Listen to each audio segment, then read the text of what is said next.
Warna hijau ini adalah enzim yang seperti kita ketahui bahwa komposisi utama dari enzim adalah protein.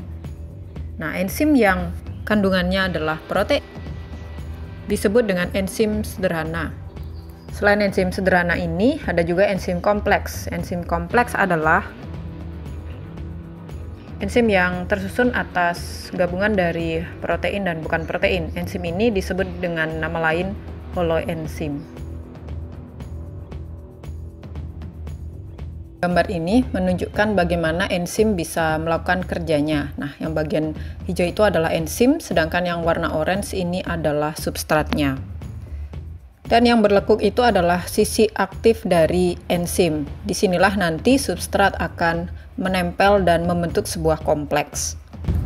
Dengan kata lain, enzim jika sudah bergabung dengan substrat, maka dia akan menghasilkan sebuah produk. Cara kerja yang pertama adalah enzim, tepatnya pada sisi aktifnya, itu akan bergabung dengan substrat. Nah, ketika enzim dan substrat sudah menyatu, itu disebut dengan enzim substrat kompleks. Yang kedua, enzim dengan substrat kompleks tadi, di mana nanti substrat itu akan berubah menjadi bakal produk. Nah, ketika enzim dengan bakal produk ini sudah terbentuk, namanya menjadi enzim produk kompleks atau kompleks enzim produk. Dan yang ketiga, produk nanti itu sudah akan melepaskan dirinya dari sisi aktif enzim menjadi sebuah produk yang terindependen. Jadi sudah menjadi produk. Maka enzim inilah yang sudah bergabung tadi dengan substrat bisa menghasilkan sebuah produk.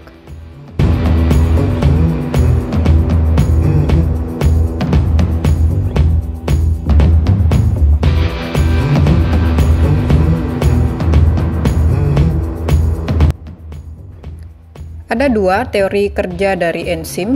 Yang pertama adalah dapat digambarkan di sini. Warna hijau dengan warna orange itu sudah membentuk sebuah kompleks. Nah, enzim dengan substratnya sangat pas sekali. Mekanisme ini, cara kerja ini disebut dengan lock and key models atau lock and key mechanism. Teori gembok dan kunci ini menunjukkan bahwa substrat dengan sisi aktif enzim itu pas atau sesuai. Jika tadi lihat lock and key itu pas dan sesuai seperti gembok dengan kunci.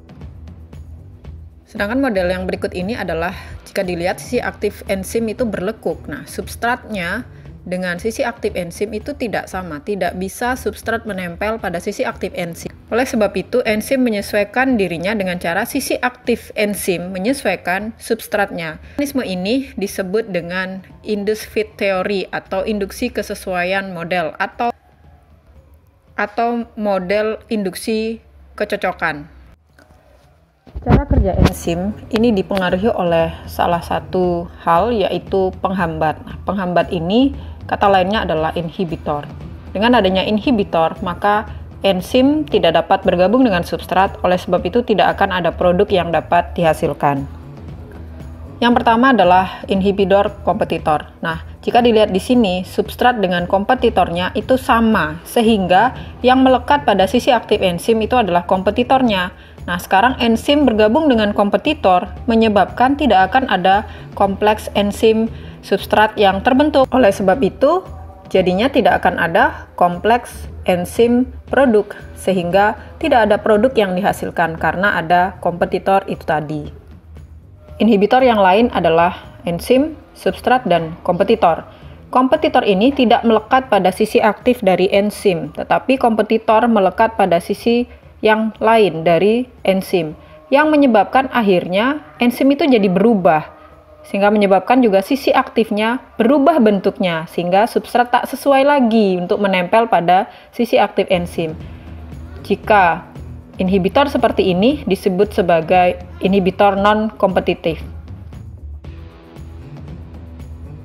Ada beberapa faktor yang dapat mempengaruhi kecepatan dari reaksi enzim. Yang pertama adalah konsentrasi enzim.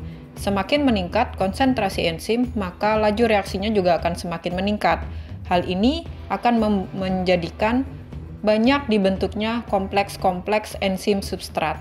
Namun pada suatu titik akan tercapai peningkatan konsentrasi enzim, namun tidak menghasilkan peningkatan laju reaksinya. Hal ini bisa dikarenakan karena keterbatasan substrat yang tersedia, sehingga menyebabkan laju reaksinya akan mulai mendatar. Yang kedua adalah konsentrasi substrat. Ketika konsentrasi substrat meningkat, maka laju reaksinya juga akan meningkat. Hal ini terjadi karena banyak tersedianya substrat untuk melekat pada sisi aktif dari enzim, sehingga hal ini bisa membentuk semakin banyak kompleks dari enzim substrat. Tapi pada titik tertentu akan tercapai titik saturasi. Nah, saturasi ini maksudnya adalah di mana semua sisi aktif enzim itu sudah ditempati oleh molekul substrat, sehingga penambahan lebih banyak molekul substratnya itu tidak akan berpengaruh lagi terhadap laju reaksi karena sisi aktif enzim yang tersedia sudah terisi oleh substrat yang sebelumnya ada. Nah, pada titik ini kecepatan yang berlangsung itu sudah akan mulai berkurang dengan keterbatasan sisi aktif enzim itu tadi. Saturasi itu bisa diartikan titik jenuh, ya, kejenuhan. Yang ketiga adalah suhu atau temperatur. Pada suhu yang rendah, reaksi itu akan lambat karena enzim dan substrat memiliki energi yang rendah sehingga tidak bisa terbentuk kompleks enzim substrat atau berkurang pembentukannya. Tapi dengan meningkatnya suhu, maka jumlah dari kompleks enzim substrat itu akan semakin meningkat, sehingga bisa meningkatkan juga laju reaksi. Namun, jika suhu menjadi sangat tinggi, maka nanti bisa menyebabkan protein yang ada di dalam enzim, yang terkandung di dalam enzim itu akan terurai dan terdenaturasi atau mengalami kerusakan. Ini yang menyebabkan enzim itu akan mengalami kerusakan pada sisi aktifnya, yang berarti nanti sisi aktif ini tidak bisa berikatan dengan substrat, sehingga kompleks enzim substrat tidak bisa terbentuk. Faktor yang lain adalah pH, di mana setiap enzim memiliki pH optimumnya sendiri agar dia bisa bekerja paling efektif. Optimum yang dimaksud adalah yang paling sesuai untuk enzim tersebut. Ada beberapa enzim yang kerjanya begitu baik ketika dia berada di pH yang asam. Sebaliknya, ada beberapa enzim yang bekerjanya baik ketika dia berada pada pH basa.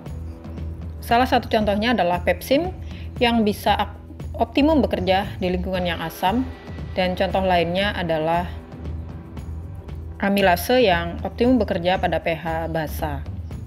Sehingga ketika enzim-enzim ini berada pada pH yang berbeda dari optimumnya, maka enzim ini akan mengalami denaturasi. Jika video ini bermanfaat untukmu, jangan lupa like and subscribe ya. Terima kasih, have a nice day.